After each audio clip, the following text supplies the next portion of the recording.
अमेरिकी हमलों से कमजोर नहीं हुई ईरान की मिसाइल ताकत, बुलडोजर से ही खोल दी 69 में से 50 सुरंगें। ईरान की मिसाइल ताकत पर एक रिपोर्ट आ गई है। रिपोर्ट में क्या कुछ कहा गया है, चलिए बताते हैं। नमस्कार, बहुत स्वागत है आपका न्यूज 18 का डिजिटल प्लेटफॉर्म आप देख रहे हैं। मैं हूं रितु सिंह। अमेरिकी राष्ट्रपति डोनाल्ड ट्रंप की परेशानी बढ़ा सकती है ये रिपोर्ट, और इस रिपोर्ट के अनुसार ईरान के अंडरग्राउंड ठिकानों में अभी भी लगभग 1000 मिसाइलें सुरक्षित रखी हैं। अमेरिका और इजरायल ने दावा किया था कि जंग के बीच उनके लगातार हमलों ने ईरान की मिसाइल ताकत को लेकर एक बड़ा डर भी पैदा किया है और एक दबाव भी बनाया है। लेकिन अब एक रिपोर्ट के सामने आने के बाद नई सैटेलाइट तस्वीरें सामने आई हैं जो एक अलग ही कहानी बता रही हैं। ईरान ने केवल बुलडोजर और डंप ट्रकों जैसी साधारण मशीनों की मदद से अपने कई भूमिगत यानी कि अंडरग्राउंड मिसाइल ठिकानों को फिर से चालू भी कर लिया है।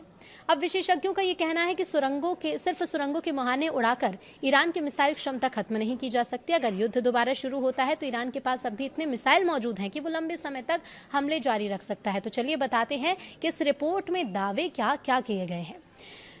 तो देखिए, इस रिपोर्ट के मुताबिक विशेषज्ञों का ये कहना है कि ईरान जल्द ही इजरायल और मिडिल ईस्ट के दूसरे देशों पर पहले से कहीं ज़्यादा लंबी दूरी की मिसाइलें दागने की स्थिति में पहुंच रहा है। इसकी वजह यह है कि उसने तेज़ी से अपने दबे हुए मिसाइल भंडारों को फिर से निकालना शुरू कर दिया। दरअसल कई हफ्तों तक अमेरिका और इजरायल के हमलों ने ईरान के अंडरग्राउंड मिसाइल ठिकानों तक पहुँच को सीमित कर दिया था। इसके लिए सड़कों को नष्ट किया गया, सुरंगों के प्रवेश द्वार यानी एंट्री गेट मलबे में दबा दिए गए। लेकिन अब CNN ने सैटेलाइट तस्वीरों के हवाले से बताया कि ईरान ने बुलडोजर और डंप ट्रकों जैसी साधारण मशीनों का इस्तेमाल कर अमेरिका और इजरायल के इस महंगे सैन्य अभियान का जवाब दिया है। विशेषज्ञों का ये मानना है कि इससे साबित होता है कि केवल सुरंगों के गेट को निशाना बनाकर तेहरान की मिसाइल क्षमता को खत्म नहीं किया जा सकता। अगर दुश्मनी दोबारा शुरू होती है तो ईरान के पास मिसाइल दागते रहने की क्षमता बनी रहेगी। इस रिपोर्ट के मुताबिक विशेषज्ञों का मानना है कि जब तक ईरान के पास लॉन्चर और उन्हें चलाने वाली टीमें हैं, तब तक वो मिसाइलें दागता नहीं रह सकता है, भले ही नई मिसाइलों का उत्पादन रुक जाए। ईरान के पास अभी भी बड़ी संख्या में मिसाइलों का भंडार है, उन्हें लॉन्चर्स पर लगाने से कोई नहीं रोक सकता। दरअसल युद्ध के दौरान ईरान ने भारी खतरे के बीच सुरंगों के एंट्री गेट को दोबारा खोदने का काम किया। अमेरिका और इजरायल अक्सर खुदाई में इस्तेमाल होने वाले उपकरणों को निशाना भी बनाते थे। फिर भी इसी काम की वजह से ईरान पूरे युद्ध के दौरान मिसाइलें दागता रहा, हालांकि पहले की तुलना में काफी कम संख्या में। लेकिन अब सीजफायर हुए 7 सप्ताह से ज्यादा का समय बीत चुका और इस दौरान ईरान ने अपने ठिकानों की खुदाई और मरम्मत का काम काफी तेज भी कर दिया है।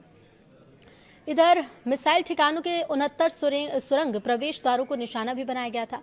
जांच में पाया गया कि इनमें से 50 को ईरान अब फिर से खोल चुका है। ईरान ने ठिकानों के दूसरे हिस्सों की मरम्मत भी की है, जिसमें वो सड़कें भी शामिल हैं जिन्हें अमेरिका और इजरायल ने इसलिए बमबारी करके खराब कर दिया था ताकि मिसाइल लॉन्चर उनका इस्तेमाल ना कर सके। सैटेलाइट तस्वीरों में दिख रहा है कि इन बम गड्ढों में से लगभग सभी अब भर दिए गए हैं। 2 जगहों पर तो सड़कों पर दोबारा पक्की परत भी बिछा दी गई है। विशेषज्ञों का ये मानना है कि ईरान के भूमिगत ठिकानों में अभी भी लगभग 1000 मिसाइलें सुरक्षित ही रखी हुई हैं।